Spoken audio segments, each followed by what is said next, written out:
So in the lead up to this year's New Year's Eve, I was thinking about what to wear. And I had a few options, just like safe outfits that I know that I love with clothes that I've been loving in my wardrobe. But I really had a desire for something new. I want to wear something that really represents how I want to go into this new year. So of course I decided to make a new outfit. There were a few constraints for this outfit. I didn't know what I wanted it to look like, but I knew exactly how I wanted to feel, which is liberated and free. I wanted to feel fun and flirty. It was New Year's Eve. I wanted to dance and have fun and not worry about my outfit, not worry about what I look like, but still look good, obviously. The other constraint was it had to be pretty easy to make because I didn't have this epiphany until the day before New Year's Eve. So with all of that in mind, I played around with some scrap fabric just in my bedroom and I came up with this pattern. It's only one piece, so you literally just need to cut out one piece of fabric, hem it, and you're basically done, which very much fit that second constraint of mine. I went to the fabric shop and bought some sparkly fabric for the occasion. And the next day, on actual New Year's Eve, I made the actual outfit. It's actually a separate top and skirt, but when you wear it together, it looks like a dress. And in this video, I'm gonna explain how to make the top. Depending on the fabric you use, there's different ways to make this top. So for the main part of this tutorial, I'm going to show you how to make it in the most simplest way, which is using a fabric that is the same on both sides. So there's no wrong side of the fabric, and hemming with my favorite bias binding. But at the end, I will demonstrate how to make this top if your fabric has a wrong side to it, or if you want to use a different kind of hemming technique. So the first step, as always, is to print the pattern, which is something that I go over in my comprehensive sewing tutorial. This pattern, like all of my other patterns, does come with a 1.5 centimeter seam allowance, but since we're using bias binding here, we can actually just cut off the seam allowance because we don't need it. So once you have the pattern, place it on your fabric and pin it or weigh it down so it doesn't move and cut around it. Then take the pattern, rotate it 180 degrees and match the middle line up, weigh it down and cut out the other side. You will then be left with a piece of fabric that looks like this.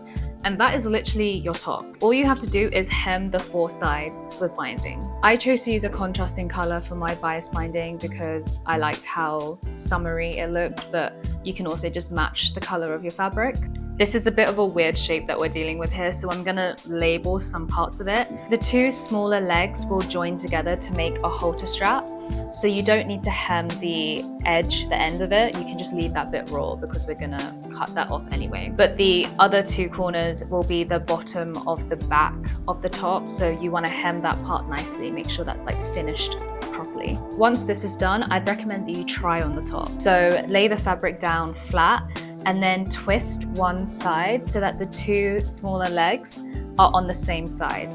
Put the two small legs together around your neck to become straps and use a pin to keep that in place. And then you want to pull the two loose edges on the side to the back. And here you can pin it into place as well. This is just so you can mark exactly the points where the top is going to fit the best on you, on your body shape, and exactly the kind of fit that you want, like if you want a tighter fit or a looser fit. So I suggest to just adjust the straps to the exact like height that you want it at and mark that with a pin or chalk, as in mark where the straps are meeting so that you know exactly where to sew them together. Once you've done that, you can just take it off and sew the straps together exactly where you've marked it with the right sides facing together, and then you can just finish that seam with the 25 stitch. If you haven't seen my previous videos, that's the way that I like to finish my seams nicely, or you can use like a zigzag stitch, whatever way you want to do, and then trim off that extra length. The last step is to secure the back, which can be done many different ways. You can use buttons, clasps, ties are what I decided to use for this one. So I just used the same bias binding that I'd been using to make little straps, and I'm folding in and ironing the ends so that the ends don't have any raw fabric to them. Then sew the straps on exactly where you've marked it and you're done.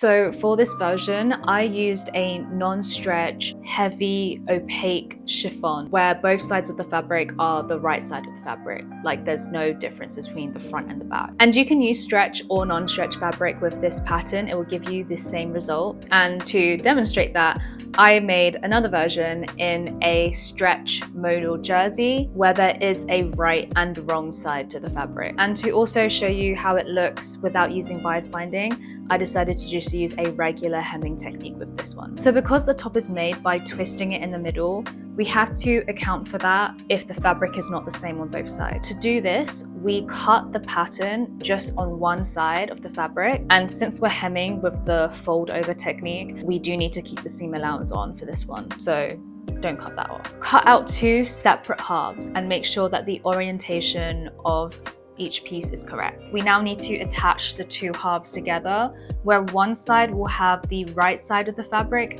and the other side will have the wrong side of the fabric. That way, when we twist it in the middle, both sides will have the right side of the fabric. I would really suggest using a French seam here, which is what I've done, because when we twist the fabric, part of the back of that seam is going to show from the front. So we want it to look nice even on the inside, which I think a French seam is the best for that. And then to hem this piece, we also have to flip the orientation of the hem. So one side will have the hem on the front and one side will have the hem on the back. And for both sides, it should be that the hem looks nice from the front side of the fabric. I'll be honest, it does get a little tricky when you get to the middle where the two halves meet and the hem has to flip sides.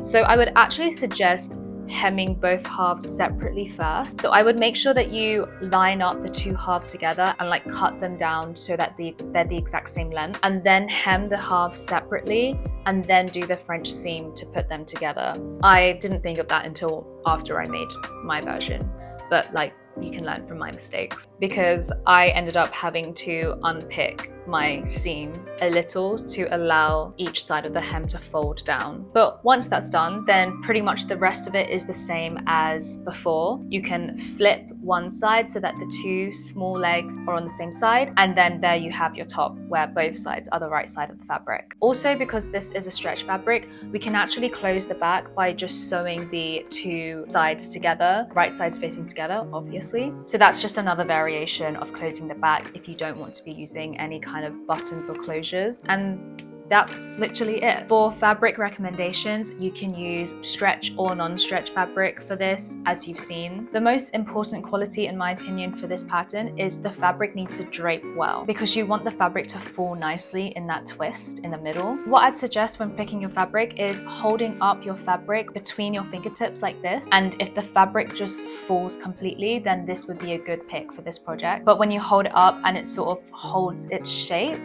then it might not drape as nicely. But that's pretty much it. The skirt pattern and tutorial will be out next, which is also one that I love so much. Thank you for watching, and I'll see you in the next one.